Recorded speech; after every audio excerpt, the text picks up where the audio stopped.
नमस्कार दोस्तों, स्वागत है आपका trucksbuses.com पे।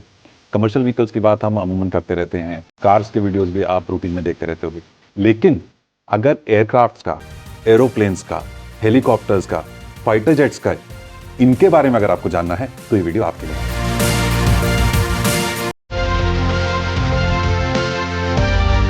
किस किस किस्म के एयरक्राफ्ट्स होते हैं, कितनी स्पीड पे वो चलते हैं, कितनी स्पीड पे टेक ऑफ करते हैं, कितनी स्पीड पे लैंड करते हैं, हमारी गाड़ियों में और एयरक्राफ्ट के इंजन में कितना फर्क होता है, क्या उनमें इंजन भी ज़्यादा होते हैं। इस किस्म के तमाम सवालों के जवाब आपको इस वीडियो में मिलने वाले हैं। और इन सवालों के जवाब देने के लिए we have with us none other than group captain Mordhwaj. Sir ने 27 साल इंडियन एयरफोर्स में पायलट के तौर पे काम किया, पैसेंजर एयरक्राफ्ट भी उड़ाए, कार्गो एयरक्राफ्ट भी उड़ाए और आर्मर्ड हेलीकॉप्टर्स भी उड़ाए। इसके बाद सर रिटायर हुए और ऑफशोर हेलीकॉप्टर भी सर ने काफ़ी समय उड़ाए और अब वीवीआईपी मूवमेंट्स भी रूटीन पे करते हैं। तो सर की जर्नी भी जानेंगे, how are the experiences different, और जो सवाल हमने आपको बताए इन सवालों के भी आपको जवाब मिलने वाले हैं।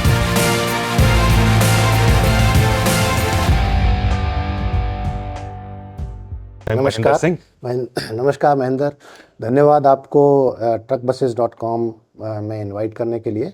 मेरा नाम ग्रुप कैप्टन मोरध्वज चौधरी है। 27 साल एयरफोर्स में नौकरी करने के बाद में मैंने स्वेच्छा से रिटायरमेंट लिया 2017 में, और अब मैं टोटल 8.5 साल से सिविल एविएशन में फ्लाइंग कर रहा हूँ।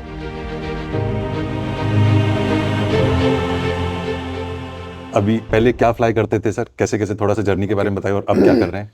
पहले जो मैं फ्लाई करता था, हेलीकॉप्टर्स फ्लाई करता था, और हेलीकॉप्टर में जो बेसिक ट्रेनिंग होती है चेतक चीता, और उसके बाद में 15 साल मैंने अटैक हेलीकॉप्टर्स में फ्लाई किया है। एयरफोर्स छोड़ने के बाद में मैंने सिविल एविएशन में डॉल्फिन N3 हेलीकॉप्टर्स, जो कि 8 से 12 सीटिंग कैपेसिटी का हेलीकॉप्टर है, और उसके बाद में अब एयरबस का H145 हेलीकॉप्टर है, जिसकी टोटल कैपेसिटी 10 की सीटिंग है। तो आपने अपने इंडियन एयरफोर्स के करियर में चेतक चीता उड़ाया, जो कि basically more of a cargo या पैसेंजर एयरक्राफ्ट है जी। उसके बाद में जो आपने अटैक हेलीकॉप्टर्स की बात करें, वो कौन कौन से हेलीकॉप्टर्स आपने उड़ाए सर? अटैक हेलीकॉप्टर्स भारतीय वायुसेना के पास में मी-25, मी-35 अटैक हेलीकॉप्टर रहे हैं, और मैंने अपनी पूरी सर्विस के दौरान 14 साल भारतीय वायुसेना में मी-25, मी-35, जिसको अकबर हिंद कहा जाता है, अटैक हेलीकॉप्टर उड़ाया। तो अटैक हेलीकॉप्टर्स का मतलब उसमें मिसाइल्स वगैरह होती हैं, दुश्मन से लड़ने के लिए होते हैं, या क्या पर्पस जी? अटैक हेलीकॉप्टर का बेसिक पर्पस है अपना वॉर फाइटिंग, आर्मी का वॉर फाइटिंग कैपेबिलिटी इंप्रूव करने के लिए, और उसमें आपको गन, मिसाइल, जो कि एयर टू ग्राउंड मिसाइल होता है। आजकल के जो कि अटैक हेलीकॉप्टर में हमारे पास में अपाची भी है, उसमें एयर टू एयर मिसाइल भी होती हैं, लेकिन बॉम्ब्स और बॉम्ब्स भी डिफरेंट कैपेबिलिटी के होते हैं। 100 केजी और 250 केजी, 500 किलो वाले बॉम्ब होते हैं, और गन की कैलिबर भी अलग अलग होती है। तो हम ये कहें, फिर रॉकेट होते हैं जिसमें 57 मिलीमीटर कैलिबर के और 80 मिलीमीटर कैलिबर के रॉकेट यूज़ होते हैं। सर, हमारी जो ऑडियंस है ये बेसिकली कमर्शियल व्हीकल से ताल्लुकात ज़्यादा रखती है, ट्रक्स एंड बसेस से ज़्यादा ताल्लुकात रखती है, कुछ इसमें ऑटोमोबाइल कार के एंथुसियास्ट भी हैं। तो हम मोटा मोटा जानना चाहेंगे किस किस टाइप के एयरक्राफ्ट होते हैं और उनकी क्या क्या स्पीड्स होती हैं। ओके, अगर मैं ये कहूँ कि एयरक्राफ्ट एक बहुत ही जनरल टर्मिनोलॉजी है। इसको अगर मैं फिक्स्ड विंग एयरक्राफ्ट कहूँ, जिसको एरोप्लेन आप मानते हो, वो एक डिफरेंट सिद्धांत पे, प्रिंसिपल पे उड़ते हैं, और रोटरी विंग एयरक्राफ्ट, जिसको हम हेलीकॉप्टर्स बोलते हैं, वो एक थोड़ा सा डिफरेंट सिद्धांत पे होते हैं। देखो, जनरल जो उसका सिद्धांत, प्रिंसिपल है, फिक्स्ड विंग आप कह रहे हो कि एयर इंडिया, इंडिगो जी। ये इस अगर मैं कहूँ कि फिक्स्ड विंग में आपके जितने भी सिविल वाले या ट्रांसपोर्ट प्लेन्स आए और फाइटर प्लेन आए, इसको सबको फिक्स्ड विंग कहा जाता है, जिसमें विंग आपकी फिक्स रहती है जनरली। ओके। और रोटरी विंग या हेलीकॉप्टर्स कहूँ, जिसमें विंग, जिसको एक ब्लेड बोल दिया या विंग बोल दिया, वो रोटेट करती है, वो आपको लिफ्ट प्रोड्यूस करती है। और बेसिक जो प्रिंसिपल है सारे एरोप्लेन और सारे हेलीकॉप्टर्स का, वो ये है कि जो ब्लेड के ऊपर, अगर मैं कहूँ विंग के ऊपर लो प्रेशर क्रिएट किया जाता है, और विंग के नीचे हाई प्रेशर क्रिएट किया जाता है। तो अगर ये जो डिफरेंशियल प्रेशर है, वो एक वर्टिकल लिफ्ट प्रोवाइड करता है, उससे आपके एरोप्लेन या हेलीकॉप्टर्स उड़ान भरते हैं। तो जो ऊपर पंखा होता है, इसको रोटर बोलते हैं आप? जी। और एक पीछे भी पंखा, वर्टिकल पंखा होता है, उससे क्या डायरेक्शन मिलता है सर? अगर कॉमन लेमैन में कहा जाए तो उससे डायरेक्शन मिलेगा, लेकिन उसका मेन पर्पस है एंटी टॉर्क। अगर कोई भी वस्तु एक डायरेक्शन में घूमती है तो उसका एक जनरल प्रिंसिपल या Newton's third law of motion में एंटी टॉर्क बनता है। और एंटी टॉर्क, क्योंकि अगर मेरी रोटर ऐसे घूम रही है तो मेरा पूरा फ्यूजलाज जो बॉडी है वो अपोजिट डायरेक्शन में घूमना चाहिए, उसको स्ट्रेट रखने के लिए वो एंटी टॉर्क डिवाइस को टेल रोटर बोलते हैं, जिसको आप जो दूसरा रोटर बोल रहे हो। और उसका दूसरा पर्पस ये भी है कि वो डायरेक्शन कंट्रोल जो हेलीकॉप्टर का होता है उसके लिए भी काम। सर आमतौर पे ये जो हेलीकॉप्टर्स हैं या फिक्स्ड विंग एयरक्राफ्ट्स हैं जी, या फाइटर एयरक्राफ्ट्स हैं, which is again a kind of fixed wing aircraft only, ये किस स्पीड पे दौड़ते हैं? किलोमीटर पर आवर में? हमने बहुत टर्मिनोलॉजी सुनी है, मैक्स स्पीड और नॉट। हेलीकॉप्टर की सबसे खासियत ये है कि वो जीरो स्पीड या बैकवर्ड स्पीड से लेके और तकरीबन 350 से 400 किलोमीटर प्रति घंटा तक उड़ सकता है, अभी तक की टेक्नोलॉजी जो डेवलप हुई है। और एवरेज स्पीड ऑफ हेलीकॉप्टर कितना होगा? एवरेज स्पीड करीब 200 से 250 किलोमीटर प्रति घंटा होती है एवरेज स्पीड। ओके, जो मैं कहूँ कि मतलब point A to point B direct speed. और जो फिक्स्ड विंग की हम बात करते हैं तो उसमें अलग अलग कैटेगरी की अलग अलग स्पीड्स हैं। सो पहली कैटेगरी, अगर जब हम प्रोपेलर, जिसके सामने प्रोपेलर लगा रहता है, प्रोपेलर एयरक्राफ्ट, फिर टर्बो फैन एयरक्राफ्ट और टर्बो जेट एयरक्राफ्ट। तो प्रोपेलर एयरक्राफ्ट की करीब 400 से 500 या 500 से 700 किलोमीटर प्रति घंटा तक हो सकती है।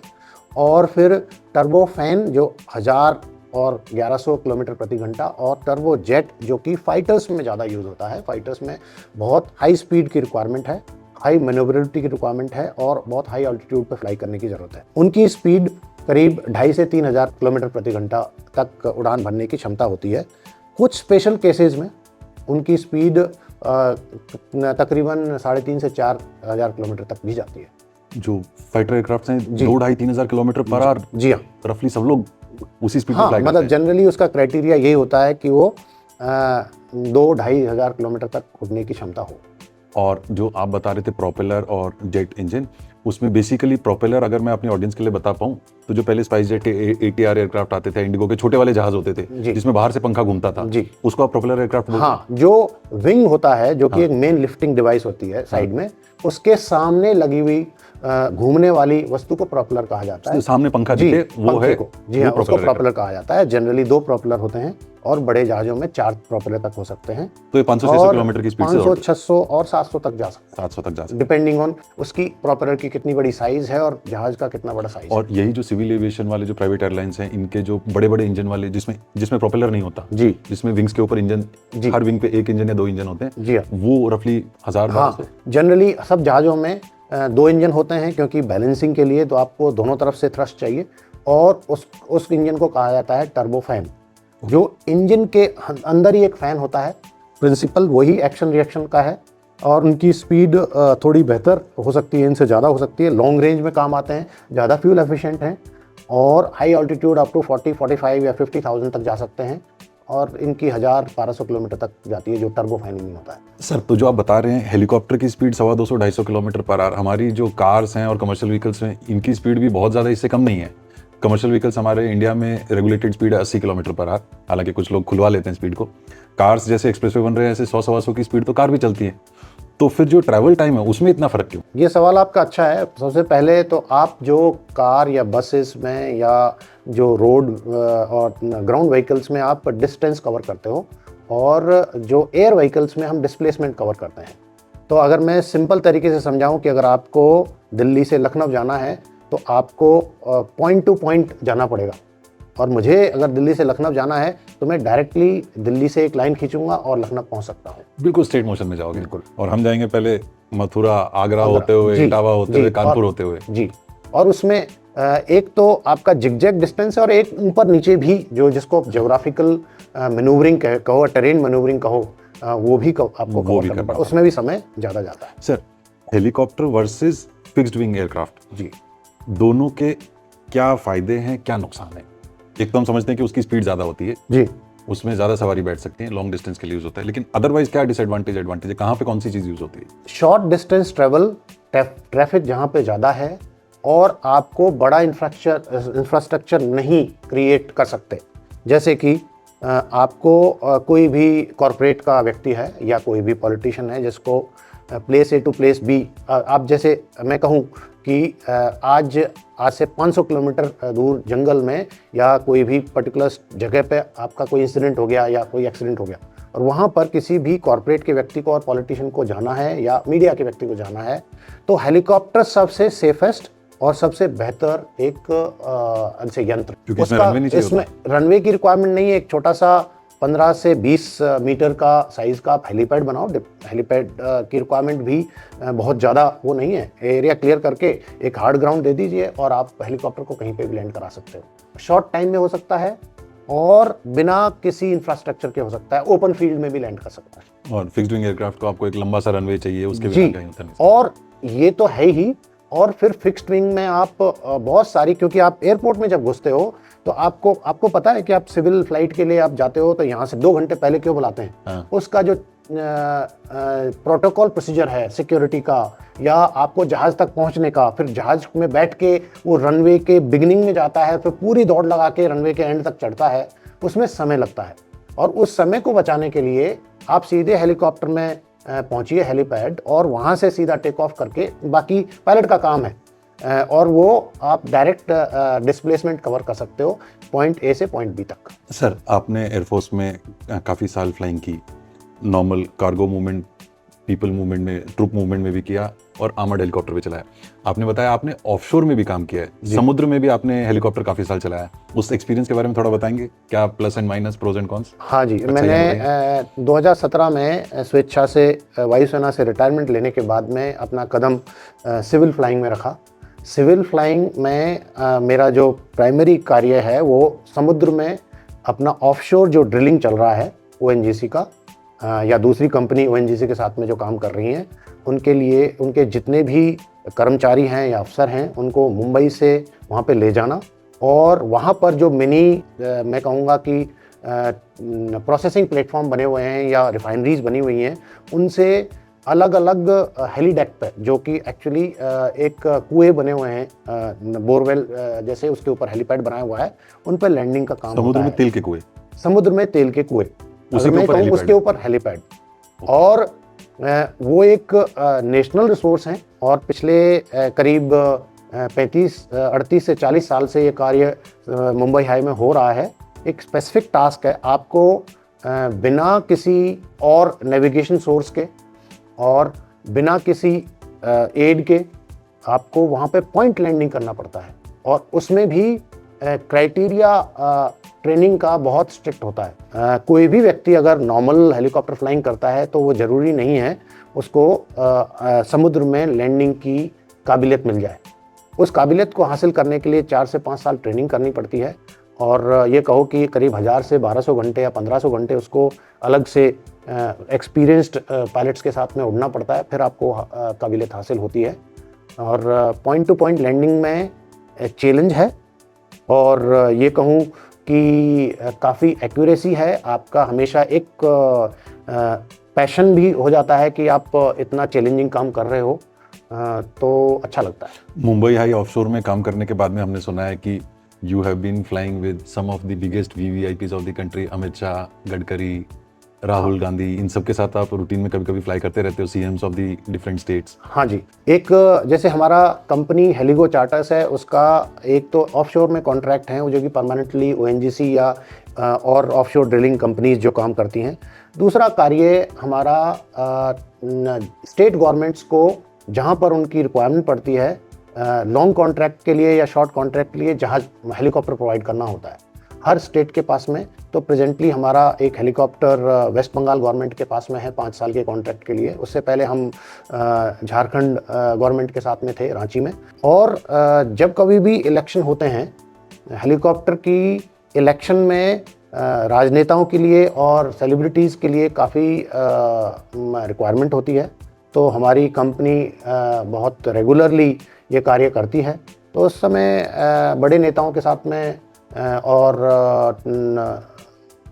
होम मिनिस्टर या कहो कि आपके डिफेंस मिनिस्टर या स्टेट हेड्स के साथ में हमारे को फ्लाई करने का मौका मिलता है। वो भी एक डिफरेंट टाइप का normal cargo helicopter flying, normal transport helicopter flying, armoured helicopter flying जी, ऑफशोर वाला जो आपका टेन्योर रहा, एंड दिस VVIP मूवमेंट वाले में which one is the best? मजा Okay, किसमें ज्यादा है, एडवेंचर किसमें ज्यादा है? अगर मैं कहूँ कि जो आप काम कर रहे हो हेलीकॉप्टर फ्लाइंग में, अब मैं कहूँ कि एयरफोर्स में मुझे एक चॉइस मिला था कि मैं ट्रांसपोर्ट एयरप्लेन भी उड़ा सकूं, और मैंने हेलीकॉप्टर चुना।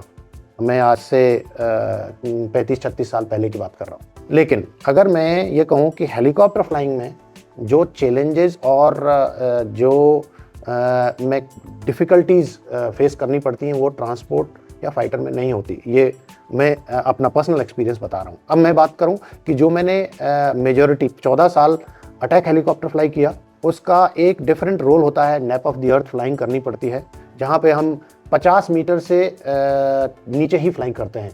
एनिमी रडार को अवॉइड करने के लिए high speed, manoeuvrability of the helicopter बहुत ज़्यादा रखनी पड़ती है, और आप एक आधा घंटे से 45 मिनट की सॉर्टी को उड़ने के लिए तकरीबन 1 से 1.5 घंटा ग्राउंड प्रिपरेशन करते हो। अगर मैं कहूँ कि एयरफोर्स में जो फ्लाइंग मैंने अटैक हेलीकॉप्टर 14 साल किया, उसमें 2 यूएन मिशन भी किए, वो एक डिफरेंट चैलेंज था। और चैलेंज का मतलब है, मैंने मी-35 अटैक हेलीकॉप्टर में जो अधिकतर फ्लाइंग किया वो 50 मीटर या उससे नीचे, ज़मीन से 50 मीटर उससे नीचे ही फ्लाई। और उसमें जो जहाज़ की हेलीकॉप्टर की मैनूवरिंग में बहुत एक्यूरेसी चाहिए, हाई कंसंट्रेशन चाहिए, और एक मिशन जो कि 40-45 मिनट का होता है, उसको उड़ने के लिए हमें ग्राउंड पर 2 से 3 घंटे की तैयारी करनी पड़ती है। वो एक अलग चैलेंज था। सर, गाड़ियों के अंदर इंजन होते हैं, इंजन के अंदर पिस्टन होते हैं, सिलेंडर होते हैं, क्रैंकशाफ्ट होती है, लेकिन हमने सुना है जहाज के अंदर ये कुछ नहीं होता। तो वो किस किस्म के इंजन होते हैं? आपने इस बात को बिल्कुल सही सुना है।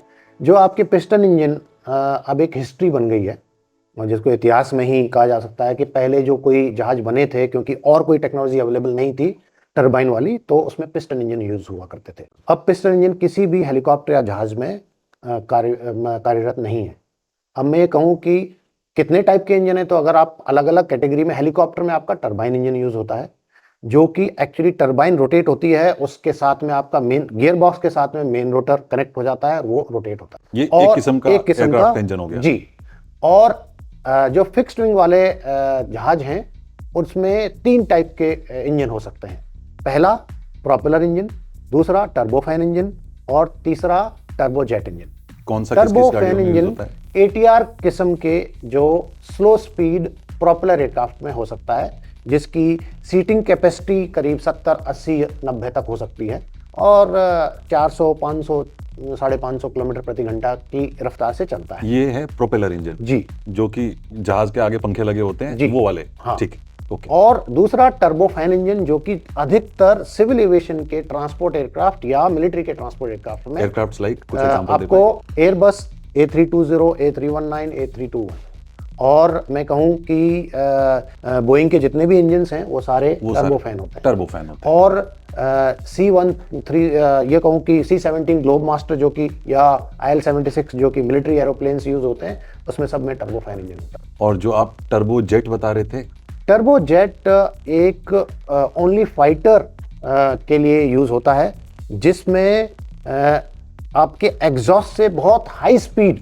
गैस को निकाला जाता है, और डायरेक्ट एक्शन और रिएक्शन प्रिंसिपल, उससे एक फॉरवर्ड पुश मिलता है जहाज को, और उससे स्पीड मिलती है, और उसको बहुत हाई स्पीड के फाइटर जेट्स में यूज करते हैं। तो correct me if I am wrong, ये मोटा मोटा एयरक्राफ्ट के लिए 4 किस्म के इंजन हो गए। टरबाइन इंजन आपका हेलीकॉप्टर का, प्रोपेलर इंजन जिसमें जो पंखा है वो बाहर है और वो एयर को पीछे पुश कर रहा है, जो टर्बोफैन इंजन है जो कि अपने एयरबस या बोइंग के एयरक्राफ्ट्स में, जो सिविल एविएशन के, एयर इंडिया, इंडिगो, इन किस्म के एयरक्राफ्ट्स में यूज होते हैं, वो टर्बोफैन है, जिसमें जो इंजन का जो पूरा एक शेल होता है, उसके अंदर पंखुड़ियां लगी हुई है, बाहर नहीं है। सिर्फ टरबाइन होता है, और उसके अंदर सिर्फ एग्जॉस्ट को हाई टेम्परेचर, हाई ऐसे वेलोसिटी के साथ में उसको थ्रो करने की कैपेसिटी होती है। ओके, उसमें कोई प्रोपेलर वगैरह नहीं होता, और कोई सब कुछ प्रोपेलर नहीं होता, उस इंजन शेल के अंदर ही हाउस्ड होता है। जी हाँ। तो वो उसमें बाहर कुछ नहीं दिखता जी, सब कुछ है वो उस सिलेंड्रिकल शेल के अंदर ही है। जी हाँ। ओके, और इससे भी एक कैटेगरी ऊपर और हाई स्पीड के लिए आपके आ गए टर्बोजेट इंजन।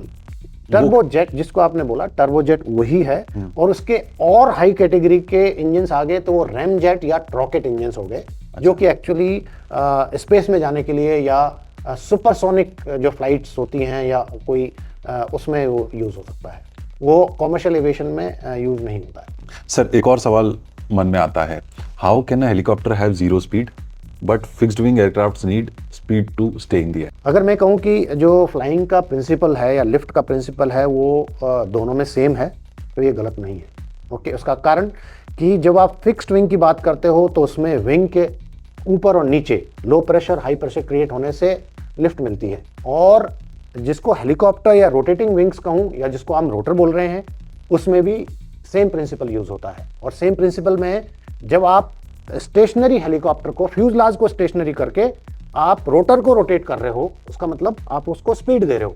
उसमें भी low pressure on top and high pressure at the bottom से लिफ्ट जनरेट होती है, इसलिए जीरो स्पीड पे वो लिफ्ट हो सकता है। जीरो स्पीड पे लिफ्ट होकर एक जगह रुकने को होवर बोलते हैं, और उसके बाद में उसमें फॉरवर्ड, ओके, बैकवर्ड और left and right sideways movement की भी कैपेबिलिटी होती है। और जहाज को फिक्स्ड जहाज को फ्लाई करने के लिए उसको मूव करना पड़ता है, और जो विंग है सर्टेन स्पीड, जिसको बोलते हैं stalling speed, clean speed, certain speed पे वो जो लो प्रेशर और हाई प्रेशर का जो सेंट्रॉइड बनता है वो इस तरह से हो जाता है कि आपके जो वेट है उसको वो बैलेंस कर देता है लिफ्ट से, और आपको उस जमीन से उसको उठने में मदद मिल जाती है।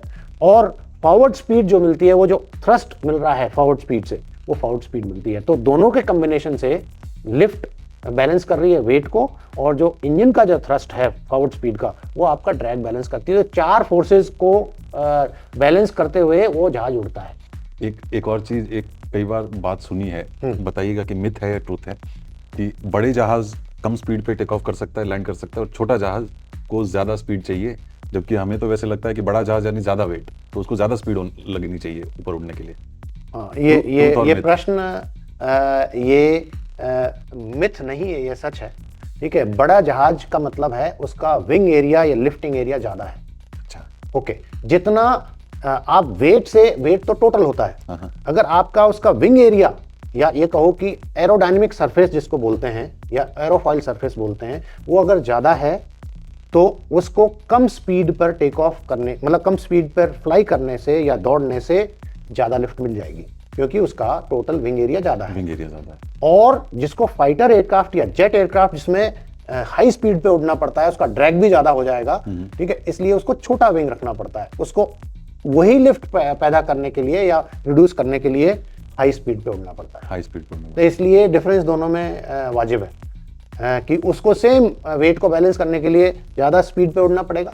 ठीक है, और इसको कम स्पीड पे उड़ना। फाइटर्स में भी मैंने सुना है कि जो Su-30 है, सुखोई 30 है, वो थोड़ा सा बड़ा जहाज है, MiG-21 है वो थोड़ा छोटा जहाज है, और MiG-21 को तो सुखोई को जो स्पीड लगती है उससे कंसिडरेबली ज्यादा स्पीड MiG-21 को टेक ऑफ करने के लिए और लैंड करने के लिए लगती है। हाँ, ऐसा भी जैसे बिल्कुल सही, वही मैंने आपको सेम प्रिंसिपल है।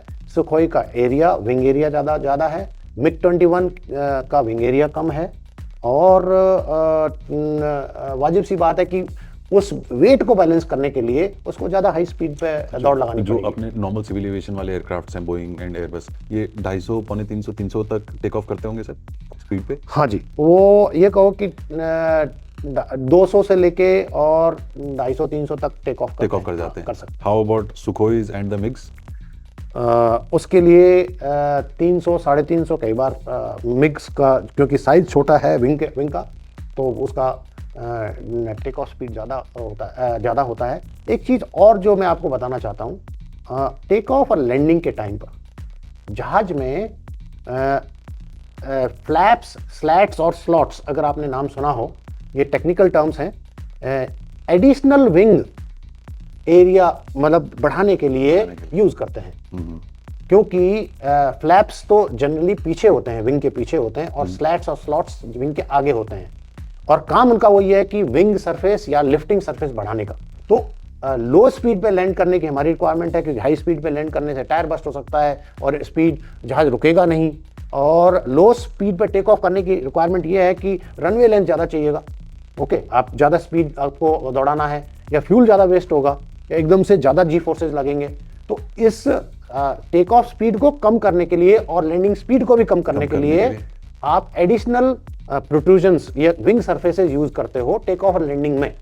उसको फ्लैप्स कह दो पीछे की तरफ, या स्लैट्स और स्लॉट्स कह दो, जो कि एडिशनल लिफ्ट देते हैं उसका प्रयोग करते हैं। लेकिन नॉर्मल फ्लाइंग में, हाई स्पीड फ्लाइंग में उनको अंदर ट्रैक किया जाता है। इसी सेम चीज को, ड्रैग को कम करने के लिए आपको लैंडिंग गियर नीचे चाहिए टेक ऑफ और लैंडिंग के लिए। और फाइटर जहाज में या हाई, जब ये सिविल वाले जहाज होते हैं, आप देखते हो कि सारा पहिए अंदर चले जाते हैं, उसको लैंडिंग गियर बोलते हैं, वो मतलब रिट्रैक्ट हो जाते हैं। उसका ड्रैग कम करने के लिए। अगर बाई चांस मैं अगर इसका उदाहरण दूं कि आप बॉम्बे से नागपुर जा रहे हो, तो 400, 450, 500 किलोमीटर का जो डिस्टेंस है, अगर आपका लैंडिंग गियर नीचे रह गया तो वही जहाज करीब 30 से 40% ज़्यादा फ्यूल खाएगा, अगर लैंडिंग गियर नीचे रह गया उसका। अगर लैंडिंग गियर ऊपर कर दिया तो एरोडायनेमिक शेप हो गई, तो हर जहाज में, ठीक है, उसका फ्यूल कंजप्शन कम हो जाता है और ड्रैग कम हो जाता है। सो दोस्तों, फॉर दोज ऑफ यू जो कि एयरक्राफ्ट्स या एरोनॉटिकल इंजीनियरिंग से इतना ताल्लुकात नहीं रखते, जो लैंडिंग गियर्स हैं ये बेसिकली जो एयरक्राफ्ट के अंदर पहिए होते हैं आगे और पीछे दोनों विंग्स के नीचे, उनको लैंडिंग गियर्स कहा जाता है जी। अगर वो खुले रह जाएं हवा के अंदर तो 30 से 40% तक का गाड़ी तेल ज्यादा पिएगी, एयरक्राफ्ट तेल ज्यादा पिएगा। यही मतलब बिल्कुल बिल्कुल। एक चीज और आती है, खास तौर पे वो हम फाइटर्स में सुनते हैं, इजेक्शन। कभी कोई क्रैश वगैरह होता है तो इजेक्शन, तो सिविल में तो हम कभी सुनते नहीं है। हेलीकॉप्टर में और फिक्स्ड विंग एयरक्राफ्ट या फाइटर्स में या जो बोइंग एयरबस में, इसमें इजेक्शन सिस्टम में क्या डिफरेंसेस होते हैं? किस किस सिचुएशन में इजेक्ट करना होता है और कितना आसान कितना डिफिकल्ट है? ओके, अधिकतर जो फाइटर एयरक्राफ्ट हैं, मैं पहले फाइटर की बात करता हूं, क्योंकि हाई स्पीड लैंडिंग और हाई स्पीड टेक ऑफ होता है, और जो जिसको कहीं उसमें हवा में तैरने की क्षमता, जिसको ग्लाइडिंग कैपेबिलिटी बोलते हैं, या ग्लाइडिंग ऑफ द एयरक्राफ्ट कम होती है। तो इसलिए कोई भी इंजन फेल हो जाए, जो कि सबसे मेन इमरजेंसी होती है फाइटर में, या कोई फायर इमरजेंसी हो जाए, जो कि एक्चुअली इंजन बंद हो जाएगा उसके बाद में, या ऐसी कोई हाइड्रोलिक प्रॉब्लम आ जाए जिससे कि आप कंट्रोल सर्फेसेज ऑपरेट होते हैं आपके टेक ऑफ और लैंडिंग के लिए, आपके जो जितने भी कंट्रोल सर्फेसेज ऑपरेट नहीं हो पा रहे हैं, तो उसको इजेक्ट करना पड़ेगा। ओके। और इजेक्शन के लिए आपको एक हैंडल दिया जाता है, जिसमें आपकी जो पहले आपकी कैनोपी होती है वो उड़ती है, उसके बाद में आपकी सीट के साथ में पायलट जाता है, और उसके बाद में जब नीचे जब आता है पैराशूट के साथ में, तो पहले सीट सेपरेट होती है और उसके बाद में पैराशूट के साथ में पायलट आता है। तो फाइटर एयरक्राफ्ट में आपको हमेशा वो इजेक्शन मतलब सीट के लिए पैराशूट वाला सिस्टम बांध के उड़ना पड़ता है। लेकिन बाकी ट्रांसपोर्ट एयरक्राफ्ट में और हेलीकॉप्टर में इजेक्शन सीट जनरली नहीं होता। कुछ हेलीकॉप्टर जो कि अटैक हेलीकॉप्टर, जिसमें रोटर ब्लास्ट हो जाता है, उसके बाद में इजेक्शन कर सकते हो, वो कैपेबिलिटी है, बट बहुत ही कम। लेकिन जितने भी आपके सिविल एरोप्लेन्स हैं या ट्रांसपोर्ट वाले में इजेक्शन सीट नहीं होती, प्रैक्टिकल भी नहीं है। और मैं उसका मेन जो मुख्य कारण ये है कि एक तो जहाज के बड़ा है, और दूसरा उसका ग्लाइड रेशियो बेहतर है, कि और जितने भी आपके सिविल एरोप्लेन्स बने हुए हैं वो मिनिमम 2 इंजन से ऑपरेट होते हैं। अगर आपका वैसे दोनों इंजन या 4 इंजन जितने भी हैं वो हमेशा चलते रहेंगे। अगर आपका एक इंजन भी फेल हो गया उसमें से, तो जहाज को एक मिनिमम सेफ डिस्टेंस ग्लाइड करने की या फ्लाई करने की क्षमता होती है, और वो मैक्स ऑल ऑफ वेट पर भी, पूरा लोड ले जाने पर भी आपका जहाज दूसरे एयरफील्ड तक पहुंच जाएगा। और मैं हेलीकॉप्टर की कहूं, उसमें इजेक्शन सीट क्यों नहीं होता, और उसके लिए तो रनवे भी अवेलेबल नहीं है। हेलीकॉप्टर में एक काबिलियत होती है जिसको बोलते हैं ऑटो रोटेशन। अगर मैं कहूं कि हेलीकॉप्टर आपको फॉरवर्ड स्पीड में ऐसे उड़ रहा है, तो एयर फ्लो सामने से आता है और उससे आपको लिफ्ट मिल रही है, एंगल ऑफ अटैक और लिफ्ट मिल रही है। मैं सिंपल तरीके से बताऊं, वो आपके वेट को बैलेंस कर रही है। अगर आपका इंजन बंद हो गया तो आपको लिफ्ट मिलना बंद हो गई, और लिफ्ट जब नहीं मिलती है तो आपको कहीं से एयर फ्लो तो चाहिए। तो आप जो ब्लेड का, जो आपका रोटर का जो ब्लेड होता है, उसका एंगल कम कर देते हैं, और नीचे से एयर फ्लो आता है, जो कि आपका नीचे उतरने के कारण आता है, जिसको रेट ऑफ डिसेंट बोलते हैं। और वो उसके कारण आपकी ब्लेड्स अपने आप विंड मिलिंग हो जाती हैं, जिसको बोलते हैं ऑटो रोटेशन। जैसा आपने देखा होगा कि ये विंड मिल्स होती हैं जो आपकी एनर्जी मतलब सोलनॉन या एनर्जी जनरेट करने के लिए, पावर जनरेट करने के लिए, वो कैसे रोटेट होती हैं, उसका ब्लेड का एंगल इस तरह से सेट कर देते हैं कि हवा सामने से आए, अपने आप रोटेट होता है। वैसा ही प्रिंसिपल विंड मिलिंग का प्रिंसिपल ही ऑटो रोटेशन में हेलीकॉप्टर में काम आता है, और वो भी ग्लाइड कर सकता है फॉरवर्ड स्पीड से, और कोई भी सेफ जगह पर वो लैंड कर सकता है। सर हमारे ट्रक्स में, बसेस में, कार्स में, इनमें तो एक ही इंजन होता है। एक और सवाल है कि हमने सुना है एयरक्राफ्ट्स में एक से ज्यादा इंजन होते हैं। हाँ, ये सच है या झूठ है? ये सच भी है और ये झूठ भी है। और मैं सच कहूँ कि हेलीकॉप्टर या जहाज में एक इंजन भी होते हैं और दो इंजन भी होते हैं। तो हेलीकॉप्टर की कैटेगरी या जहाज की कैटेगरी के ऊपर डिपेंड करता है। और एक इंजन वाले हेलीकॉप्टर जैसे चेतक, चीता या उस क्लास के हेलीकॉप्टर R-44, R-66, छोटे हेलीकॉप्टर में एक इंजन होता है। ओके। और बहुत सारे जो अपने जो टूरिज्म के लिए जो हेलीकॉप्टर होते हैं उसकी कॉस्ट ऑफ ऑपरेशन कम होती है, जैसे B3 या बेल 407 या ऑगस्टा के कुछ हेलीकॉप्टर हैं जो कि बद्रीनाथ, केदारनाथ या वहाँ पर जो हेलीकॉप्टर यूज होते हैं, क्योंकि कॉस्ट ऑफ ऑपरेशन वहाँ पर टिकट की प्राइस कम करनी है। ओके। तो इसलिए वहाँ पे एक इंजन यूज होता है। वैष्णो माता में यूज जी, वैष्णो देवी में भी। और जहाजों में कुछ फाइटर जेट्स में जैसे MiG-21 में भी एक इंजन होता है। ओके। तो उसमें लिमिटेशंस की जाती है कि उसको पॉपुलेटेड एरिया के ऊपर फ्लाई नहीं कर सकते, जैसे एक इंजन का हेलीकॉप्टर है या एक इंजन का जहाज है। अच्छा। तो ये लिमिटेशन गवर्नमेंट रेगुलेशंस हैं और सेफ्टी नॉर्म्स हैं।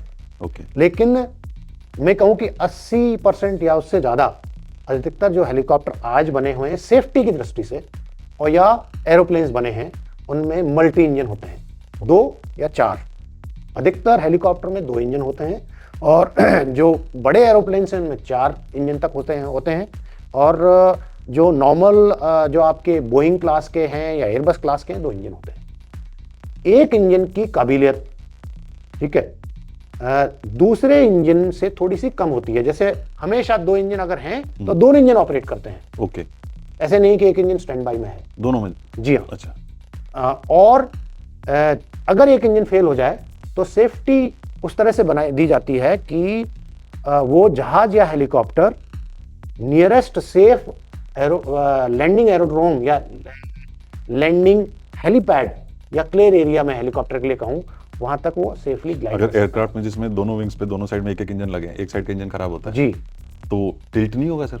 एक साइड से जब आप जोर लगा रहे हो दूसरी साइड से इसलिए टिल्ट होगा, लेकिन इतना उसमें कंट्रोल इनपुट, जैसे मैंने आपको पीछे वाला जो रोटर बताया, वो डायरेक्शन कंट्रोल के लिए भी काम आता है, और वो इस जो एसिमेट्री को कहो और इस मतलब टिल्ट को कम करने के लिए भी काम आता है। जैसे एक आपने पीछे तो टेल रोटर होता है एक हेलीकॉप्टर में, लेकिन हवाई जहाज में एक रडर होता है जी, फिक्स्ड विंग में, वो उससे डायरेक्शन कंट्रोल कर लेता है, जो कि फॉरवर्ड स्पीड है, और उसको एक रडर का एप्लीकेशन ज़्यादा करने से और वो सिंगल इंजन पे भी सेफली बिना किसी समस्या के नेक्स्ट एरोड्रोम तक और पहुंच सकता है। उसमें जो जहाज की पीछे की टेल होती है उसके ऊपर एक वर्टिकल फ्लैप होता है जो लेफ्ट राइट उसको होता रडर, है, जी उसको रडर बोलते हैं, उससे जहाज को डायरेक्शन मिलता है। जी हाँ। तो स्टीयरिंग वही है, स्टीयरिंग वही है, लेफ्ट या राइट कंट्रोल करने होते हैं, लेफ्ट या राइट। ठीक है। ऊपर और नीचे जाने के लिए एक डिफरेंट एलिवेटर काम होता है, ठीक है, एलिरोन या एलिवेटर,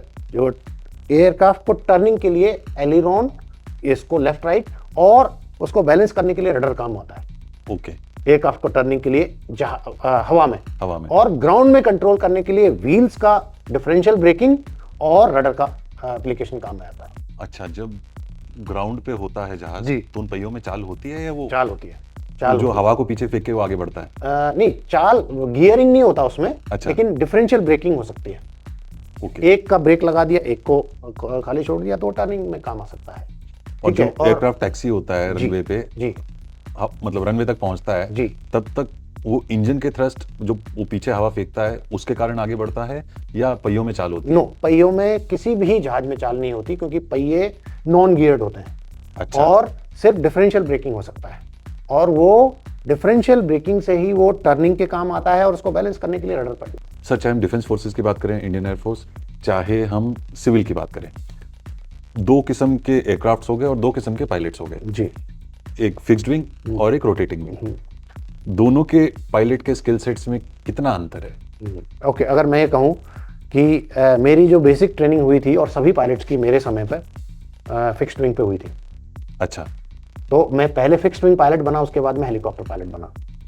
लेकिन जो प्योर फिक्स्ड विंग मतलब जो ट्रांसपोर्ट पायलट होता है, मैं मिलिट्री की बात कर रहा हूँ, और या फाइटर पायलट होता है, उसको हेलीकॉप्टर फ्लाई करने का मौका नहीं मिलता है। ये एक्वायर्ड स्किल्स हैं, और जो इनिशियल स्किल कहूँ वो फ्लाइंग की स्किल में हेलीकॉप्टर वाली फ्लाइंग स्किल्स ज़्यादा मुश्किल है। ओके। लेकिन फाइटर फ्लाइंग के लिए, मैं सिर्फ फाइटर फ्लाइंग की बात कर रहा हूँ, उसमें रिएक्शन टाइम कम होता है पायलट के पास में, उसमें almost decision taking act on react, तो time availability to take a decision एक फाइटर के लिए कम होता है, फाइटर पायलट के लिए। लेकिन प्योर स्किल्स ऑफ फ्लाइंग में हेलीकॉप्टर के लिए थोड़ा सा मुश्किल होता है। सर आजकल तो टेक्नोलॉजी इतनी एडवांस हो रही है, डे बाय डे ड्रोन्स आ गए हैं। जो पहले फिल्मों की शूटिंग के लिए हेलीकॉप्टर यूज होते थे, आजकल ड्रोन से शूट हो जाता है। जी। तो क्या हेलीकॉप्टर्स में पायलट मैंडेटरी है? कुछ ड्रोन वाला सिस्टम टेक्नोलॉजी नहीं आ सकती जिससे कि पायलटलेस हेलीकॉप्टर उड़ने लगे हैं, या इस तरीके से कुछ भविष्य आप देख रहे हैं सामने आने वाले दिनों में? हाँ, भविष्य के लिए तो कुछ नहीं कहा जा सकता। जो आप कह रहे हो शायद वो भी सत्य हो, लेकिन मैं आपको बात बताऊं कि ड्रोन की जो कैपेबिलिटी है वो आज की तारीख में बहुत अधिक एक्सप्लॉइट हो रही है, और मैं कहूं कि अच्छे के लिए एक्सप्लॉइट हो रही है। पहले लॉइटरिंग के लिए या फिल्मिंग के लिए छोटा सा कैमरा के लिए आपको 4 रोटर ब्लेड लगा के और ड्रोन उड़ा के और लिमिटेड रेंज तक उसकी आप लाइटिंग कैपेबिलिटी को यूज़ करके या रेकग्निशंस कैपेबिलिटी को यूज़ कर सकते हो। और अब जो ड्रोन बनने लगे हैं वो लॉजिस्टिक सप्लाई के लिए यूज़ हो रहे हैं, सामान को उठा के दूसरी जगह ड्रॉप करना या डिलीवर करना। करेक्ट। या उसमें आप एक्सप्लोजिव लगा के और फिर ड्रोन में ही एक होमिंग ऑन डिवाइस दे दो और उस मतलब टारगेट को डिस्ट्रॉय करना। अगर आपने ऑपरेशन सिंदूर में ड्रोन का यूसेज देखा हो, और जो आज की तारीख में पिछले 4 साल से, जो 3.5 साल से यूक्रेन और रशिया का जो लड़ाई चल रही है, उसमें बहुत अधिक ड्रोन का यूसेज आया है। इस टेक्नोलॉजी के जो एडवांटेज हैं वो, पहला एडवांटेज है कि ये चीप है। ओके। दूसरी बात, रेडीली अवेलेबल है। हाँ। और लिमिटेड पेलोड कैपेबिलिटी को पिन पॉइंट एक्यूरेसी के साथ में पहुंचाने में मददगार है। लेकिन हेलीकॉप्टर को रिप्लेस करने के लिए ड्रोन टेक्नोलॉजी अभी इतनी परिपक्व नहीं हुई है। उसका कारण कि हेलीकॉप्टर एक मशीन इन इटसेल्फ है और उसमें एक ह्यूमन माइंड इंटरफेस है। पायलट जब हेलीकॉप्टर को उड़ाता है तो उसको एक टारगेट ब्रीफिंग या प्रॉपर थॉरो रूट ब्रीफिंग किया जाता है, और उससे जो ह्यूमन माइंड इंटरफेस से जो माइंड इंटेलिजेंस यूज होता है in identification of A wrong और राइट टारगेट, और फ्रेंडली और एनिमी टारगेट, और मैं कहूँ कि डिस्टिंग्विशिंग ऑफ ए टारगेट, मतलब टारगेट की पहचान करने में ह्यूमन माइंड की रिक्वायरमेंट बहुत ज़्यादा है। और फिर उसको डिसीजन टेकिंग कैपेबिलिटी, इसको डिस्ट्रॉय करना है, कितना करना है, या मतलब ये डिसीजन जो आईज देख रही हैं, पायलट की आईज देख रही हैं, वो सारा कैमरा नहीं देख सकता है। ठीक है, तो इसलिए उसको समय लगेगा। और पायलटलेस ड्रोन्स बन गए हैं, और मैं कहूँ कि आरपीवी जो रिमोटली पायलटेड व्हीकल्स, जो कि फिक्स्ड विंग में भी आपने प्रेडेटर ड्रोन अमेरिका का सुना होगा, इजराइल के बहुत सारे हार्पी और ड्रोन्स हैं, या और कंट्रीज भी बना रही हैं। टेक्नोलॉजी इवॉल्विंग है और कल के लिए कुछ नहीं कहा जा सकता। ये भी अगर कहें कि फाइटर एयरक्राफ्ट बनाने की जरूरत ही क्या है जब आप आरपीवी से शूट डाउन कर सकते हो। करेक्ट। और यूएवी से कोई चीज़ को शूट डाउन कर सकते हो। ये एक स्टेटमेंट कहने के लिए आसान है, लेकिन इसकी जो बहुत कॉम्प्लेक्सिटीज हैं उसको समझते हुए अभी वो दिन बहुत दूर है। सर एयरफोर्स में एक वर्ड यूज होता है सॉटी, तो हमारी ट्रिप्स तो ट्रिप्स होती हैं, एयरफोर्स के आर्मर्ड एयरक्राफ्ट्स में वो सॉटी यूज होता है। क्या डिफरेंस है बेसिकली? एक अगर टेक ऑफ के बाद में एक लैंडिंग किया जाए, हाँ, उसको सॉर्टी कहा जाता है, एक फ्लाइट कहा जाता है, या मिशन कहा जाता है। मिशन कहा जाता है। तो sortie is a short form of a one mission. ठीक है, आपने 24 आवर साइकिल में कितनी मिशन फ्लाई कर लिए, तो कितनी सॉर्टीज कर ली, उसको ये मतलब एक टेक ऑफ और एक लैंडिंग। और मैं ये कहूँ कि हेलीकॉप्टर में एक स्टार्टअप और एक स्विच ऑफ को एक सॉर्टी कहा जाता है, ओके, क्योंकि हेलीकॉप्टर मल्टीपल लैंडिंग करेगा और मल्टीपल लैंडिंग करेगा। 4 लैंडिंग करने के बाद में अगर मैंने स्विच ऑफ किया तो उसको एक सॉर्टी कहा जाएगा। मतलब हेलीकॉप्टर का इंजन चालू ही रहता है? जी हाँ, मैं अगर ऑफशोर में फ्लाइंग करता हूँ तो एक दिन में 25 से 30 लैंडिंग कर सकता हूँ। ओके। और एक रिफ्यूलिंग में, एक स्टार्टअप और एक स्विच ऑफ के बीच में 15 से 20 लैंडिंग कर सकता हूँ। 15 से 20 लैंडिंग। अगर वो और पास में हुई तो मैं हो सकता है 25 से 30 लैंडिंग कर लूँ। और सेम आपका जैसे जितने भी तीर्थ यात्रा पे आपके धाम यात्रा करते हैं, वैष्णो देवी या अपना बद्रीनाथ केदारनाथ वाले, वो भी एक रिफ्यूलिंग में 10 से 15 लैंडिंग कर लेते हैं, उससे ज़्यादा भी कर सकते हैं।